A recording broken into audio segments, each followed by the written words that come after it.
agradecer o convite, né, a possibilidade de trabalho.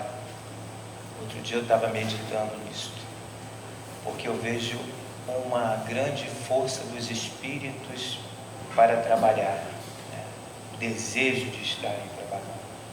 Fiquei meditando, por que os irmãos espirituais têm uma necessidade tão grande de trabalho? Então a gente vê, lendo os livros de André Luiz, de Emmanuel, principalmente de André Luiz, porque ele explana várias vezes que caravanas diversas vêm ao nosso orbe para trazer, para poder fazer alguma operação, algum tipo de aprendizado para aqueles que são iniciantes na vida espiritual após o desencarne, e também para poder ajudar-nos. Consequentemente, ele transmite através da sua literatura as problemáticas que nós estamos mergulhados, cada um com a sua problemática, porque somos espíritos a caminho da regeneração, com muita luta. Não sabemos quantas encarnações tivemos, não sabemos momentos que nós utilizamos mal nosso livre-arbítrio, em que hoje, graças a Deus, direcionado pelo Cristo através da doutrina espírita, que esclarece para nós a nossa jornada, que a gente vem galgando espaço espiritual, porque aqui, como disse a música linda, maravilhosa, que eu adorei,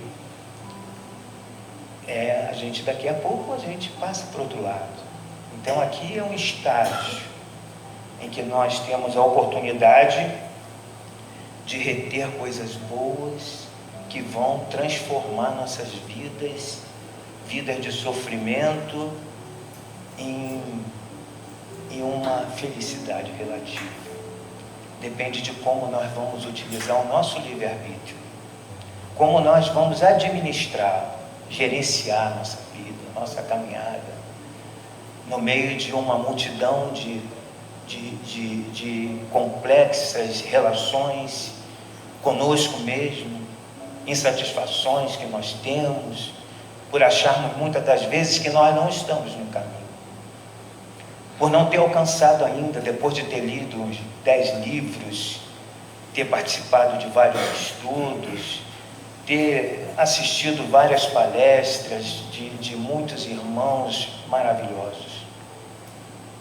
E às vezes a gente faz uma reflexão e essa reflexão não satisfaz. Por alguma razão, ela não satisfaz. Parece estar faltando. E aqui hoje eu vou falar de um irmão específico, um espírito, que ele utilizou mal o seu livre-arbítrio no século IV, Alarico I. Foi um general bárbaro, visigodo. Ele utilizou mal porque ele tinha uma liderança, uma coisa impressionante. Era quase que um magnetismo. Os seus soldados estavam junto com ele para o que ele quisesse fazer. Ele foi treinado por Roma, pelo exército romano, desejava ser o chefe de toda a soldadesca romana, mas ele era visigodo. A gente sabe que muitos países têm o problema do preconceito, e ele não conseguiu, mas ele era um estrategista, ele era alguém de estratégia impressionante, de um domínio fascinante. E ele começa, depois da morte de Teodósio, que era um rei lá de Roma, e ele é convidado a ajudar Roma, porque Roma estava num momento de declínio, estava declinando na sua força. Então ela de repente se viu necessitada de uma ajuda, e a ajuda seria desses bárbaros, não só dos visigodos, mas nesse período Alarico e seu exército eram o mais importante. E tinha um outro bárbaro também, Estilicão.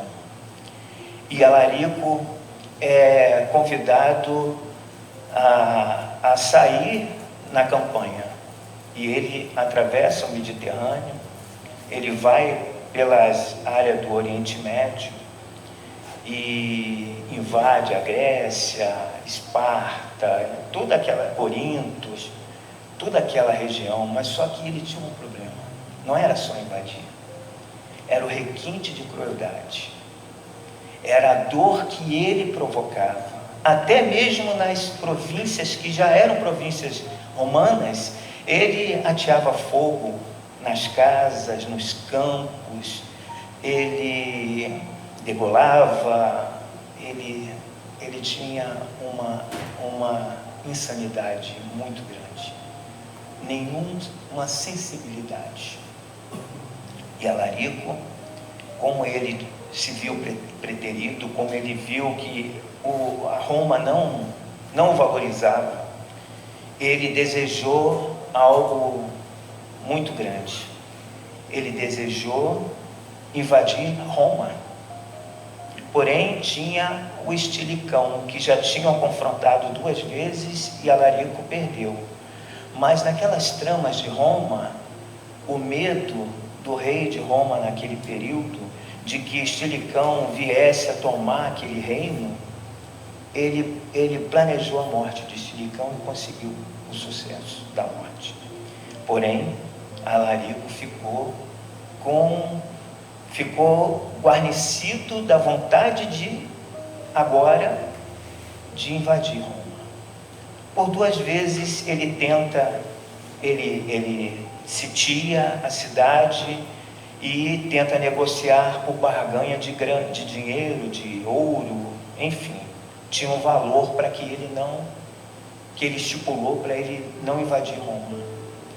Mas o rei decide, se eu não me engano, Honório, decide não pagar, mas fugiu. E ele já tinha saído de Roma, ele tinha já se deslocado, o Alarico, mas depois voltou com muito ódio, sitiou, e agora eu vou invadir Roma, eu vou acabar com Roma, vou dominá-la. Mas ele sitiando, e aquele povo lá em Roma estava sobressalto, porque o exército estava enfraquecido e seria inútil tentar conter aquela ira. E aí o que ele faz? Aí o que acontece um inusitado. Lá estava Agostinho, o bispo de Hipona. É claro que ele não ia conseguir convencer Alarico de não realizar a invasão, mas ele pensou: eu vou pelo menos conversar com Alarico, sabendo das atrocidades que Alarico fazia, praticava. Eu vou pedir pelo menos para que Alarico seja ameno com as crianças, com as mulheres e também com o tempo. E ele planeja e vai a Alarico, uma coragem absurda, porque quando Alarico percebe que os soldados falam: olha, está vindo o sacerdote, matem-no, arranque a cabeça, nesse nível. Mas os soldados falaram: não, senhor, meu senhor, é mau agouro matar um sacerdote. E aí ele consegue chegar à frente de Alarico, e à frente de Alarico falando impropérios demais, falando de tudo, xingando, rebaixando, falando as coisas mais agressivas para aquele sacerdote. Para quem? Agostinho de Hipona. Mas Agostinho, sereno, conversava com humildade com aquele general e pediu para ele, fez realmente um pedido para que ele tivesse pelo menos um pouco de sensibilidade com as crianças, com as mulheres. E ele, muito grosseiro: as suas mulheres serão nossas mulheres, as suas crianças serão nossos escravos. E assim ele prosseguiu, falando muita asneira para Agostinho. Agostinho pediu perdão, fez um pedido a ele que trocasse a vida das crianças pela vida dele. E ele, aí que ele se sentiu ofendido: eu quero ouro, eu quero dominar. Então, naquele momento de muita conversa, de pouca conversa na verdade, e muita agressividade, Alarico manda ele embora. E ele foi embora, pensativo. Agostinho, o bispo de Hipona, amoroso, pensativo: nós estamos arrasados. Ele não vai ceder. E ele resolve, em poucas semanas, invadir Roma. E ele tomou Roma. Foi a queda de Roma. Mas uma coisa Alarico fez. Diz que Alarico, naquela semana antes dele invadir, ele ficou pensativo. Ele ficou numa precaução, num pensamento, ficou reflexivo. E ele invadiu, mas ele proibiu que fizesse qualquer coisa com as crianças e com as mulheres e com o templo. E até aqueles que não eram religiosos, porque o templo era do catolicismo, foi no século IV mais ou menos, né? Já existia a Igreja Católica Apostólica Romana. Então eram as igrejas. Até quem não era religioso foi se esconder no templo. E ali ele fez o que fez, dominou Roma. Em 2, 3 semanas ele partiu para novas aventuras. Em suas aventuras, tempestades que ele se deparou, logo depois veio a morte de Alarico. Ele é enterrado depois do Mediterrâneo, em um rio que eles desviaram, enterraram Alarico, mataram os escravos que enterraram e depois deixou o rio fazer o seu percurso para que ninguém achasse. Esse espírito volta ao plano espiritual. E aí tem a percepção pela dor, né? Porque o espírito, ele começa a ter as dores no plano espiritual e aí vem o remorso. Depois de muitas dores, o remorso. E ele começa a pedir para retornar ao plano espiritual, ao plano encarnado. Porque ele reconhece o erro. Não se arrependeu, foi só remorso. E aí, Alarico retorna, depois de alguns anos, uns 70 anos mais ou menos, ele retorna e ele, novamente, no meio do seu povo visigodo, o seu pai era o rei, ele vinha dessa dinastia de reinado, e nasceu novamente Alarico II. Isso era comum nessas tribos, porque os bárbaros, eles não tinham um estado, eram tribos que tinham as suas organizações, mas não tinham um rei, mas não como um estado de Roma e de outros países daquele período, como a Grécia, por exemplo. Eram chamados bárbaros porque as línguas Eles não falavam latim, não falavam grego, eles tinham o seu dialeto, cada um, porque eram vários os bárbaros. O visigodo vivia justamente onde é a Espanha hoje. E vivendo ali na Espanha, todos aqueles povos da França, que hoje França, naquela época não eram povos bárbaros, né? E cada um, às vezes, tinha até seu dialeto. Mas, enfim, ele nasce como Alarico II. Aí a gente percebe um avanço, porque Alarico II tomou do seu pai a mesma ideia. Quando seu pai morre, ele vira o rei daquela tribo. E ele ali já estava cultuando o cristianismo ariano. O cristianismo ariano, Ário, foi um sacerdote na época de Constantino, e que ele se insurgiu contra as ideias da igreja por causa do concílio de Nicéia, que colocou a Trindade, Jesus, Deus e Espírito Santo. E ele não concordou. Ele era um presbítero, era um sacerdote presbítero da Igreja Católica Apostólica Romana. Mas ele se insurgiu contra essa ideia, ele foi contra. Então ele cria praticamente uma outra religião cristã, né? Que seria o arianismo. E os povos bárbaros, todos eles adotaram o arianismo, indo contra essa ideia do cristianismo de Constantino. Porém, ele vai desencarnar numa luta justamente contra os católicos apostólicos romanos, contra um bárbaro também, um rei bárbaro que quis implantar o catolicismo de Constantino. E Alarico vai acabar morrendo porque guerrearam, porque entraram em litígio, em conflito.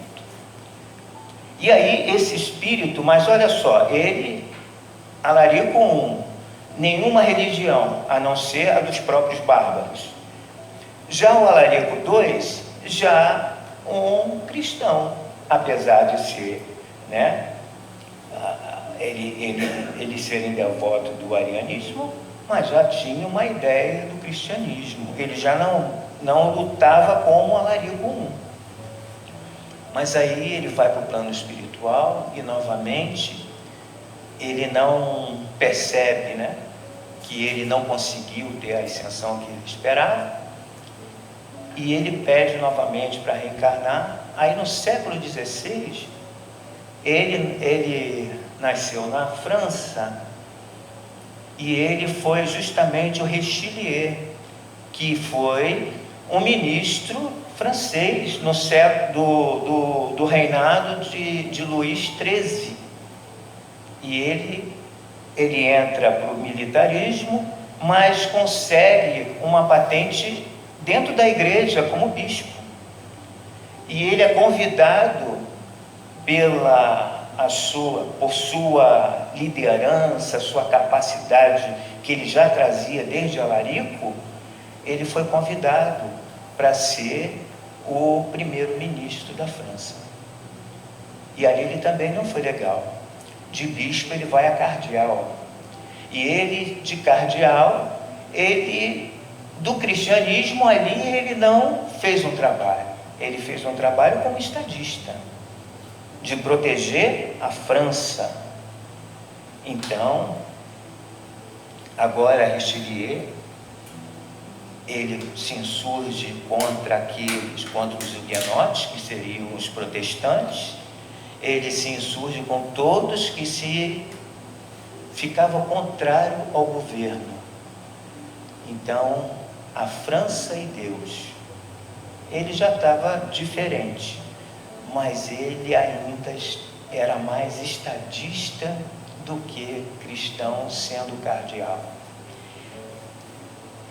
E ele vem cheio de tumores desde cedo, ele vem também a desencarnar depois de muitas lutas para organizar o absolutismo, para poder manter a monarquia naquele país chamado França. E ele desencarna e passa um bom tempo. Aí a notícia que a gente tem é de que ele experimentou uma nova encarnação com a lepra. Experimentou essa encarnação com a lepra, teve pouco aproveitamento, teve mais queixumes do que tudo. Teve outras encarnações nesse período que não se fala dessa, dele com a lepra. E aí ele retorna à pátria espiritual, é acolhido porque já deu uma melhorada, foi acolhido numa colônia, e nessa colônia ele ficou bastante tempo. E nessa colônia ele trabalhava servindo, ajudando aqueles espíritos em sofrimento que iam chegando nessa colônia, e também fazendo os cursos dentro de evangelização dentro da colônia. E ele ficou bastante tempo nessa colônia. Até que um belo dia, o diretor da colônia, percebendo a melhoria que ele teve íntima, e ele tinha um vazio dentro dele. Ele queria pedir para reencarnar, mas ele tinha medo de pedir e de fracassar novamente. Ele tinha muito medo. Mas uma tristeza o incomodava muito. E ele continuava a trabalhar, e as informações que foram chegando para o seu diretor é que ele já estava preparado para reencarnar. Ele estava muito mudado. E aí o seu diretor, o diretor da colônia, o convida, e aí falam para ele: o diretor quer falar com você. Aí ele chega lá para conversar, e o diretor, muito sábio, muito amoroso, conta uma história para ele, uma historinha de uma avezinha que resolve pedir, conversar com o Senhor da vida. E essa avezinha marca uma entrevista com o Senhor da vida. E ao chegar para conversar com o Senhor da vida, ela reclama: Senhor, eu sou pequenininha, com as minhas pequenas asas, e no campo eu sou a menor, vivo em fuga, os leões com suas patas quase me esmagam, os cavalos e as enchentes, eu vivo aterrorizada. O Senhor, o que poderia fazer por mim? Aí o Senhor da vida explica para ela que ela tinha uma cruz, que ela precisava carregar a sua própria cruz. Apesar de pequena, ela ia ter a percepção da grandeza que ela tinha com ela, que ela ainda não conseguia visualizar. Então, que era para ela prosseguir. Ela saiu entristecida, foi para o campo, retornou para o campo. E ela retorna para o campo e começa a pensar: como que eu vou fugir das problemáticas desta natureza que toda hora me ameaça. E aí ela começa a ficar nos lugares mais altinhos, até que um dia vem uma grande tempestade. Mas era tão grande essa tempestade que já estava subindo naqueles montes que ela ficava, justamente. Então ela novamente estava se sentindo ameaçada. E quando a água começou a subir muito, ela abre a asa, que ela ainda não tinha experimentado a ter feito isso para as fugas. E quando ela abre a asa, aquele vento daquela tempestade faz com que ela voe. E aí ela bateu a asa e começou a voar, e ela começou a ficar feliz, porque a asa era a cruz que ela tinha, e que ela não sabia que aquela cruz poderia salvá-la. Foi uma história mais longa um pouco, eu resumi. Ele contando para Alarico, ainda era Alarico dentro daquela porque Alarico foi a encarnação que marcou de tristeza a sua vida. Então, aquele diretor estava direcionando a ele como Alarico e conversando com ele, e foi traçando todas as coisas que ele fez, e ele chorava como Alarico, as atrocidades, a orfandade que ele trouxe, as mutilações, os campos queimados, as casas queimadas. Foi relembrando, e ele, ao relembrar, ele viajava lá naquele período, e ele chorava, e ele foi relatando, mas só que o diretor queria ver qual era o sentimento dele mesmo, porque ele chorava de arrependimento. Agora não era mais remorso. Ele não estava em sofrimento nessa colônia. Os sofrimentos ficaram para trás. Ele foi acolhido, ele foi evangelizado, e foi tomando consciência de que ele usou mal o seu livre-arbítrio naquele período. E agora, como refazer esse caminho de tristezas, dores e sofrimento? Graças a Deus, nós sabemos da reencarnação, né, gente? Graças a Deus, um dos fundamentos, que é a reencarnação e o esquecimento dos nossos caminhos, da má utilização. E Alarico estava sendo beneficiado, não pelo esquecimento agora, mas ele iria reencarnar. Ele iria reencarnar e novamente ele ia ter a doença da pele. Ia ser como um leproso.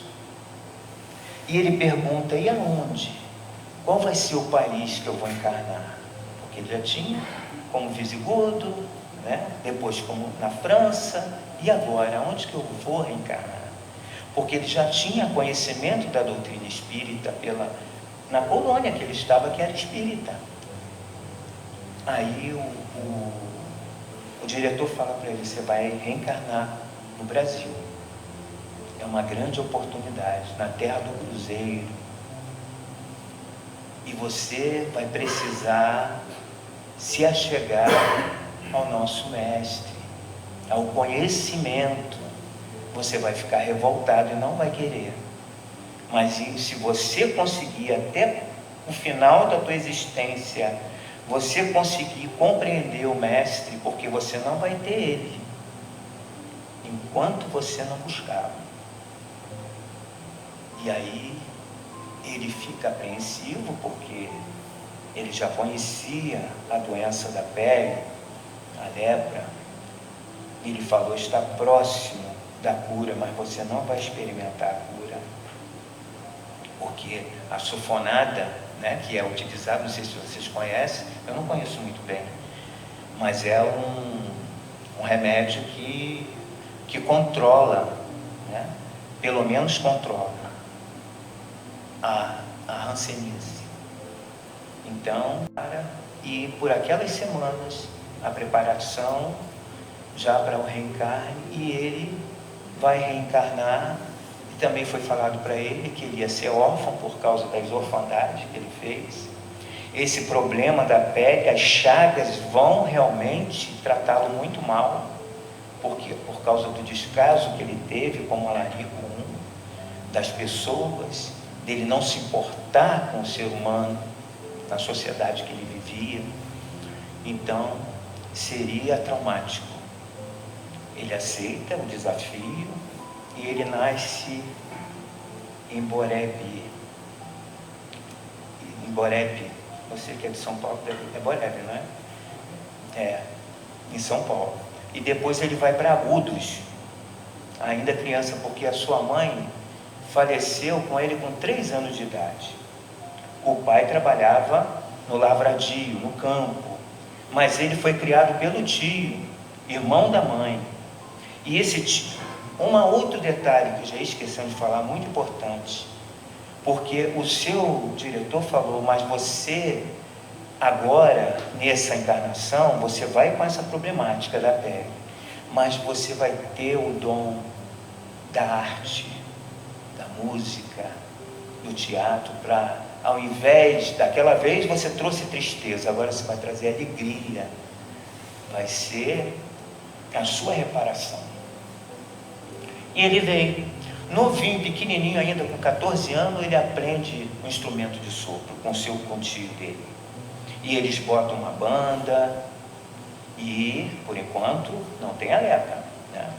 Quando ele faz 17 anos, ele vai para Bauru, e ali em Bauru ele arruma um trabalho na própria prefeitura, e ele faz peças de teatro, música, ele formou um time de futebol, quando então começam os tubérculos a aparecerem, os problemas no seu braço e na sua orelha.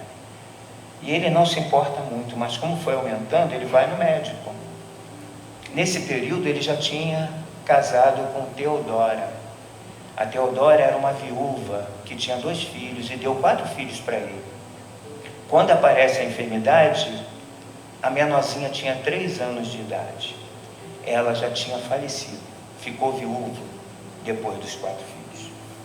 E aí ele se virava em trabalhar na prefeitura e cuidar dos seus filhos. Até que uma senhora, né, uma mulher, que era sua vizinha, que também não era casada, vivia sozinha, começou a ajudar ele. Ajudar antes de aparecer os problemas. Começa a ajudar ele com as crianças. E eles acabam se unindo. Logo depois que se unem, começa a aparecer o problema. E aí que ele vai no médico e o médico fala, é lepra. Ele ficou arrasado. Porque no auge da profissão, no auge do seu dom, tudo que estava acontecendo com ele, trabalhando, ele descobre uma doença terrível. E daqui a pouco essa doença teve que isolá-lo. Aos amigos emprestam um sítio, ele vai para esse sítio, e dali desse sítio vem a ordem para recolhê-lo. Aí os filhos foram dispersos, né, para parentes, para casas de parentes, e ele foi para o sanatório de Aimoré. Ali no sanatório de Aimoré, a Anita, aquela mulher apaixonada, falou, aonde você foi eu vou me internar junto com você. Só que ela não tinha problema. Então, era uma clandestinidade. Aceitavam ela lá junto com ele. E ele ficou. Aí logo depois foi o seu filho Jaime, porque também começou a aparecer problemas e era suspeito do problema, ficaram juntos. Dali, ele foi parar em Pirapitingui, ou Pirapitinga, aqui no livro está Pirapitinga, mas Pirapitinga, ele foi para o sanatório de Pirapitinga. E ele era impressionante, porque lá na Aimoré, ele bota jornal, ele botou banda, ele continuou fazendo as peças dentro do sanatório. E quando ele vai para Pirapitingui, ele faz a mesma coisa. Ele é teatrólogo. Isso. E também músico. E também compositor. E também poeta. Várias poesias. E ali, só que ele tinha um problema. Ele era ateu, inconformado. Porque como pode, se Deus é bom, essas criancinhas sem os pés, sem as mãos, ele questionava. Mas a Anita era espírita e falava com ele, velho, Deus existe. E tentava explicar, ele, não vem com essa que eu não acredito. Não é possível que Deus exista e deixe um monte de criança. O que eu fiz para receber tamanha condenação? Ele também falava dele, por causa do esquecimento. Ele não sabia das vidas passadas, o que aconteceu com ele. E aí, ele pega, logo depois de muito trabalho para organizar aquele sanatório, porque ele cuidava de todo mundo. Outra coisa é que nesse período que ele renasce, ele era uma pessoa amorosa, amigo, companheiro, jamais uma atitude agressiva. Foi lá aquela evangelização lá na colônia, ele trouxe já uma nova roupagem íntima. Ele não era mais o alarico. O nome dele agora é Jesus Gonçalves, né? E aí ele pega, vai passando o tempo, ele inconformado, e para inconformar mais ainda, a esposa desencarna. Anita desencarna. Depois ficaram juntos 12 anos. E ele foi para Pirapitinga, e ela foi junto também. Olha que situação, porque as chagas no rosto, na perna, era uma coisa terrível. Não era algo assim simples de só se internar. Ela estava internada com uma pessoa com hanseníase grave, porque as chagas eram graves. Ele nasceu em 1902. Ele desencarna em 1947. Então foi jovem ainda, né? E ela desencarnou, e no dia do enterro, o filho tinha casado, já era casado, a sua esposa, a Mafalda, ela vê o espírito. Ela nem sabia que ela era médium. No próprio sepultamento, ela fica apavorada, que ela vê a Anita, fora do corpo, é claro, né? E ela fica desesperada aos gritos, porque ela não sabia o que significava aquilo. E aí uma pessoa que era espírita vai consolar com passe. Ele proíbe, ele diz, não gosto dessas pactuadas, nada disso aqui, que isso? E aí passa alguns dias, e olha, a Anita quer falar com você. Aí ele pegou, aceitou. Aí a Anita chega para ele e fala assim: velho, acredita, Deus existe. Esse velho era uma forma de falar deles dois, eles na intimidade deles, na casa deles. Ninguém conhecia isso. E essa médium não sabia disso. Aí chega nesses termos, velho, que Deus existe. E ali uma conversa longa com ele. A partir dali ele fica muito intrigado. Um belo dia, poucos dias depois dessa comunicação, ele intrigado com aquilo, começa a sentir dor no fígado, uma dor terrível no fígado, e ele resolve fazer um desafio com Deus. Pegou um copo d'água, Natália, botou na mesa e falou: Deus, se você existe, bota um remédio nessa água para acabar com a minha dor. Eu te dou 5 minutos para que isso aconteça. Pegou o relógio e botou na mesa também. E ficou ali. Bem típico, né? Da pessoa incrédula, né? Quando deu 5 minutos, ele pegou a água. Estava amarga. Ele: não acredito, será que eu estou ficando doido? Chamou o amigo. E o amigo veio. Ele: experimenta essa água. Aí o amigo experimentou. Está amarga. Experimenta a água da talha. Pegou a água na talha com outro copo. Aqui está água doce. Ele pegou o copo, tomou todo o copo. Intrigado. Não deu 2 minutos, ele teve uma vontade terrível de ir no banheiro. E correu para o banheiro. Quando saiu de lá, sem dor nenhuma. Aí ele falou: que negócio é esse? Pegou os livros da Anita, começou com o céu e o inferno. E aí ele, começou a ler o céu e o inferno, e Bozano, e assim foi. Lendo aquilo tudo, se transformou em um espírita. Como era um líder, como era uma pessoa terrível de pulso, de querer fazer as coisas. Falou: vou botar um centro aqui dentro desse sanatório. Foi no diretor, conversou com o diretor, fez uma carta pedindo autorização. Levou um tempinho, veio, foi deferido a vontade de botar o centro espírita. Aí ele botou, já tinha o nome, né? Centro Espírita Santo Agostinho. Mas e agora, como é que eu vou botar se a gente não tem dinheiro? Mas ele rapidamente chamou os espíritas, que tinha espírita lá, mas faziam reuniões escondidas.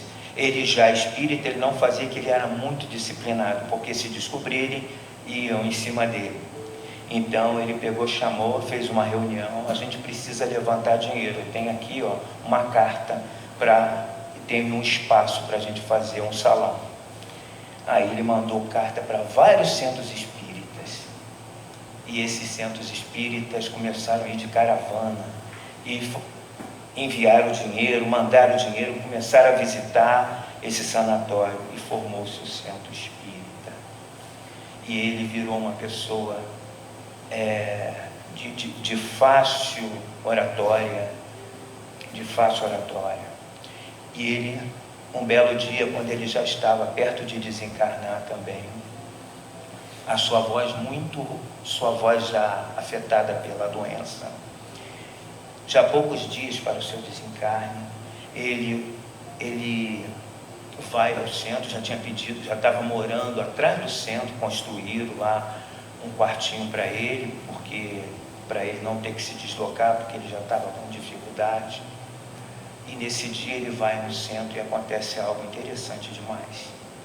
Ele, com a voz que ele não estava aguentando falar, não conseguia falar, ele lá no centro, alguém chama lá, que ia fazer a oração, chama ele, e ele começa a falar. E ele fez uma palestra nesse dia. E quando acabou a palestra, a voz se foi embora. E tinham 300 pessoas dentro do centro. E na semana seguinte, mais pessoas queriam ir, porque queriam ver o fenômeno, né? Por conta do fenômeno. Essa é a história de Jesus Gonçalves.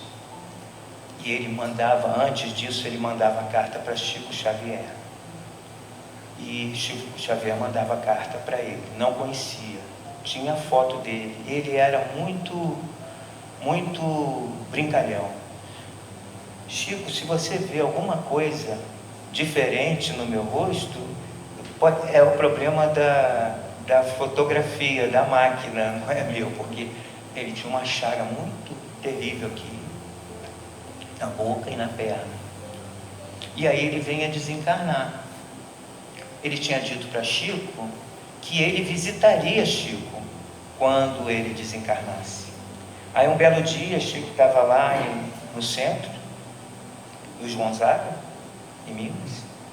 Não tinha sessão nesse dia, mas 2 amigos de São Paulo, e ele resolve fazer uma prece, né? Aí depois veio Emmanuel, falou um pouquinho. E daqui a pouco Emmanuel vai embora e ele olha para a porta, assim, a entrada da porta, ele vê um espírito. E ele pergunta: quem é você? Ele vê muita luz. E principalmente aonde era a chaga, na perna e na boca, era onde era mais luminoso. E ele pergunta: Chico, quem é você? Aí ele vem, se aproxima de Chico e fala: eu sou Jesus, porque o nome dele era Jesus Gonçalves. Mas aí ele pede depois a Chico que colocasse o nome dele de Jesus, botasse um acento, que ele não era digno de carregar o nome do Senhor.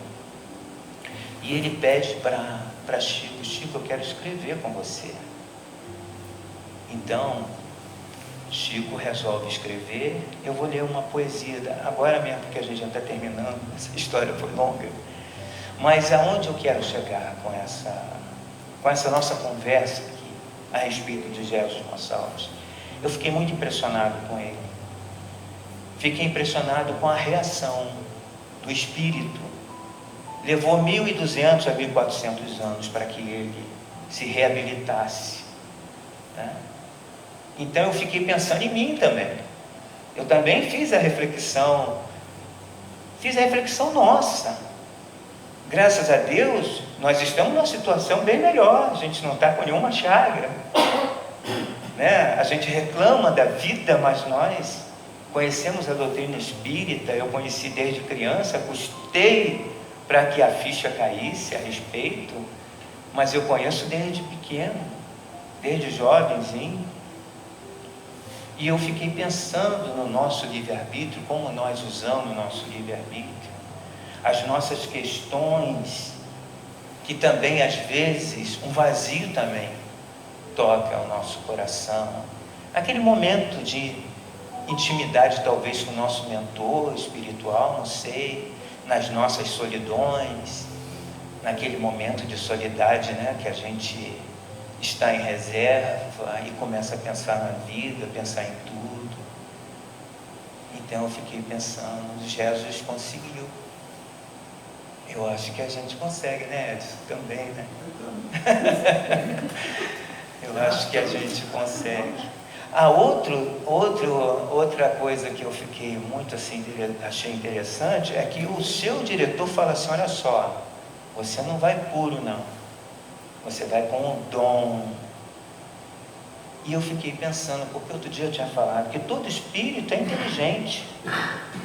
Nós nascemos simples e ignorantes. O Pai não fez diferença na hora da nossa criação. Nós não somos diferentes um do outro, nós fomos criados iguais. As oportunidades todos nós temos. A escolha que faz a diferença na vida de cada um de nós. São as escolhas. Porque quando ele resolve, é claro que não foi pelo amor, foi pela dor, ele resolve ser uma pessoa diferente quando ele chega dentro da Polônia e ele percebe que ele teria que trabalhar, que ele teria que evangelizar, de entender essa dinâmica. Nós também, né? Nós não tocamos talvez, não cantamos, porque nessa encarnação não foi permitido outros dons para nós. Então, é de acordo com a necessidade de cada um que nós temos as ferramentas para a gente trabalhar. Porque se eu fosse cantor, talvez eu fosse ser bem vaidoso. Se eu fosse um escritor de música, de um poeta, talvez eu fosse ser bem vaidoso. Então, eu no meu caso, tive que bater muita marreta no fundo do mar. Tive que sentir dor, né? Mas ainda não está resolvido. Precisa resolver outras questões aqui dentro. E todos os dias é dia de trabalhar. Todos nós. Mas não podemos estar reclamando, porque tem situações. Eu visito uma colônia lá em Itaboraí, Venda das Pedras. Você já deve ter ido lá, né? Eu não fui, mas eu já ouvi falar, não lembro o nome. Eu visito essa colônia lá. É impressionante. Será que dá tempo de um poema assim? Acho que sim, né? São vários. Mas, se o sofrimento é lei, a lei existe para ser respeitada e ser cumprida. E se é no sofrimento que consiste a força de lutar, a lança enriste. Há de levar percalços de vencida e bendizer a dor, o doente e o triste. A voz do Cristo, além do mais, convida a todos nós às glórias da outra vida. Infeliz quem padece, na aparência, o sofrimento é escola de paciência. Caminho para o céu, largo e seguro, bem haja os sofrimentos mais pesados, que apague nossos erros do passado e nos prepare às glórias do futuro. Há séculos, num carro de esplendores, minha vida era a angústia de outras vidas, estraçalhava multidões vencidas, coroado de púrpura e de flores.